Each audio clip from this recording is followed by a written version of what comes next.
కాలసర్పదోషాన్ని ఏ విధంగా గుర్తించాలి, అసలు ఉన్నప్పుడు ఎలాంటి జాగ్రత్తలు తీసుకోవాలంటే అసలు సిమ్టమ్స్ కానీ క్యారెక్టరిస్టిక్స్ కానీ ఏ విధంగా ఉంటాయో ప్రతి ఒక్కరూ తెలుసుకోవాలి.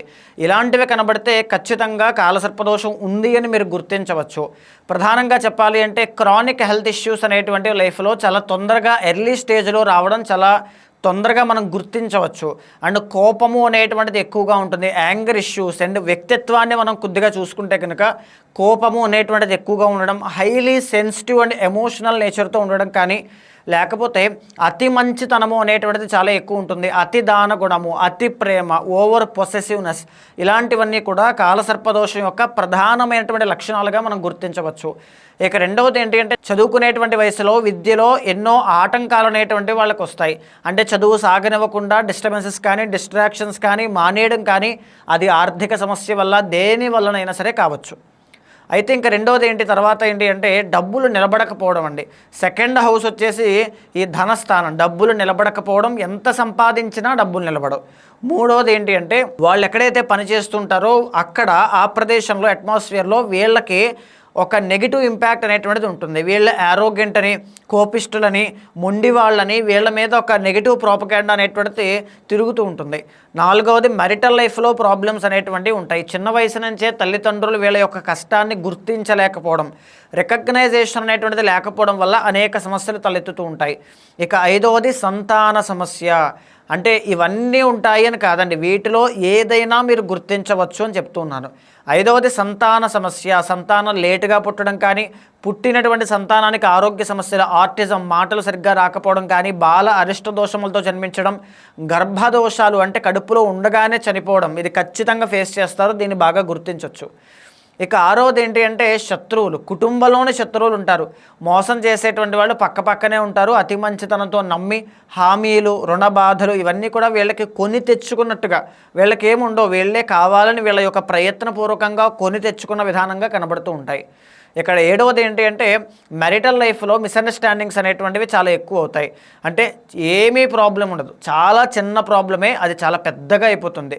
చాలా పెద్దగా ఏదో భూతద్దంలో పెట్టి చూసినట్టుగా చిన్న చిన్న విషయాలు కూడా చాలా పెద్దగా అయిపోవడం లాంటివి కనబడుతూ ఉంటాయి. ఇకపోతే ఎనిమిదవది ఓవర్ థింకింగ్ కానీ, యాంగ్జైటీ ఇష్యూస్ కానీ, మూడ్ స్వింగ్స్ కానీ, కొన్ని రకాల కాలసర్పదోషాలు. ఫర్ ఎగ్జాంపుల్ ఈ కుళిక అని పిలువబడేటువంటి కాలసర్పదోషం యొక్క స్పెషాలిటీ ఏంటి అంటే, అది స్పెషాలిటీ అని కాదు, దాని యొక్క గుణము ఏంటి అంటే సూసైడల్ టెండెన్సీస్ చాలా ఎక్కువ ఉంటాయండి. అస్తమాను నేను చనిపోతాను, నా జీవితం అక్కర్లేదు, విరక్తితో కూడినటువంటి భావన ఎక్కువగా కలుగుతుంది. దాంతోపాటు కొంతమందికి వైరాగ్య సిద్ధి కూడా కలుగుతుంది అనుకోండి. అయితే ఇకపోతే తొమ్మిదవది బ్లాకేజెస్, మనీ బ్లాకేజెస్, పనులు అవ్వవు. సో ఇక్కడ ఏంటి అంటే నా జీవితంలో నేను ఏం చేసినా, ఎంత కష్టపడినా నాకు 40 సంవత్సరాలు 50 సంవత్సరాలు వచ్చాయి కానీ నాకు ఏదీ పని అవ్వట్లేదనే ఒక భావన కలుగుతూ ఉంటుంది. అది తొమ్మిదవది. ఇక 10వది వచ్చేసరికి జనరల్లీ పాతకాన్ని పిలువబడేటువంటి వాళ్ళకి ఇది ఉంటుంది, సెటిల్మెంట్ లేకపోవడం. 33 సంవత్సరాల దాకా వాళ్ళు ఎంత టాలెంటెడ్ అయినా, ఎంత స్కిల్డ్ అయినా, ఎంత పెట్టి పుట్టినా వాళ్ళకి 33 సంవత్సరాలు వచ్చేదాకా సెటిల్మెంట్ అనేటువంటిది ఉండదు. ఇకపోతే చుట్టుపక్కన ఉండేటువంటి వాళ్ళ చెడు సహవాస దోషము అనేటువంటిది కనబడుతుంది. చెడు సహవాస దోషం అంటే ఎలాగా, వీళ్ళ చుట్టూనే నానుకున్న వాళ్ళే వీళ్ళని దెబ్బతీస్తారు. 12వది ఎన్ని పూజలు చేసినా కొంతమంది నాస్తికులుగా మారిపోతారు, కొంతమంది విపరీత భక్తులుగా ఉంటారు, కానీ ఇద్దరికీ కూడా దైవానుగ్రహం ఉండదు. అది 12వ లక్షణంగా కాలసర్పదోషానికి చెప్పబడి ఉంది. సో ఈ యొక్క లక్షణాలు మనం గమనించిన తర్వాత ఈ 5వ రకమైనటువంటి పద్మ అని పిలువబడే కాలసర్పదోషాన్ని ఏ విధంగా మనం చూడొచ్చు, అసలు ఏ క్యారెక్టరిస్టిక్స్ ఉంటాయి మనం చూస్తే కనుక ముఖ్యంగా సంతానానికి సంబంధించిన ప్రాబ్లమ్స్ అనేటువంటివి కనపడతాయండి. సంతానం పుట్టిన తర్వాత వాళ్ళ వల్ల మీకు ఉపయోగం లేకపోవడం అంటే ఎలా ఉంటుందంటే వాళ్ళు వ్యసనపరులు అవుతారు, చదువుకోరు, లేకపోతే అంటే వాళ్ళ యొక్క కండిషన్ అలా ఉంటుంది. మీకు తల్లిదండ్రులకి సరిగ్గా సేవ చేయరు, అభిమానం, అనురాగం ఇవేమీ ఉండవు.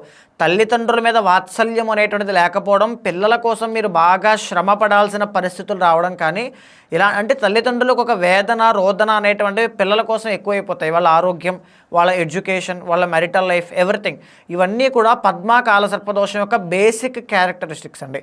తర్వాత ఏంటి అంటే పిల్లలే కాకుండా ఈ జాతకులు కూడా ఖచ్చితంగా వ్యసనాలు బారిన పడతారు. అంటే అలవాట్లు, వ్యసనాలు, వేరే వేరే వ్యాపకాలు, ధన వ్యయం అవ్వడం, విపరీతంగా ఖర్చులు అవ్వడం లాంటివి చాలా ఎక్కువ ఉంటాయి. ఆర్ ఎల్స్ కొన్ని సందర్భాల్లో గర్భదోషం పడుతుంది. అంటే కన్సీవ్ అయిన తర్వాత గర్భంలోనే శిశువు మరణించడం, చనిపోవడం ఆర్ మిస్క్యారేజ్ చాలా ఎక్కువ అవ్వడం, సంతానం కలగకుండా అనేక రకములైనటువంటి అనారోగ్య సమస్యలు వచ్చి అది ఎంత హాస్పిటల్స్ చుట్టూ తిరిగినా, ఎన్ని పూజలు చేసినా పిల్లలు కలగకపోవడం, సంతానం కలగకపోవడం వల్ల అనేక రకాల మానసిక ఒత్తిళ్ళకి గురవడం, హార్మోనల్ ఇంబ్యాలెన్సెస్ రావడం, ఇవన్నీ కూడా పద్మాకాల సర్పదోషం యొక్క బేసిక్ లక్షణాలు. తర్వాత ఏమిటి అంటే ఈ పద్మాకాల సర్పదోషం ఉన్నప్పుడు మెరిటల్ లైఫ్లో అనుమానము అనేటువంటిది తలెత్తడం కానీ, మీ యొక్క రిలేషన్ మధ్యలోకి వేరే వాళ్ళ యొక్క ఇంటర్ఫీరియన్స్ అంటే వేరే వాళ్ళ యొక్క ఇన్ఫ్లుయెన్స్ చాలా ఎక్కువ ఉండడం, వాళ్ళ వల్ల భార్యాభర్తల మధ్యలో గొడవలు అనేటువంటివి తరచూ అవుతూ ఉండడం, ఇవన్నీ కూడా పద్మాకాల సర్పదోషం యొక్క లక్షణాలు. ఇంకా చెప్పుకోవాలి అంటే లవ్ ఫెయిల్యూర్స్ అందరూ కూడా పద్మాకాల సర్పదోషం యొక్క బాధితులుగానే ఉంటారు.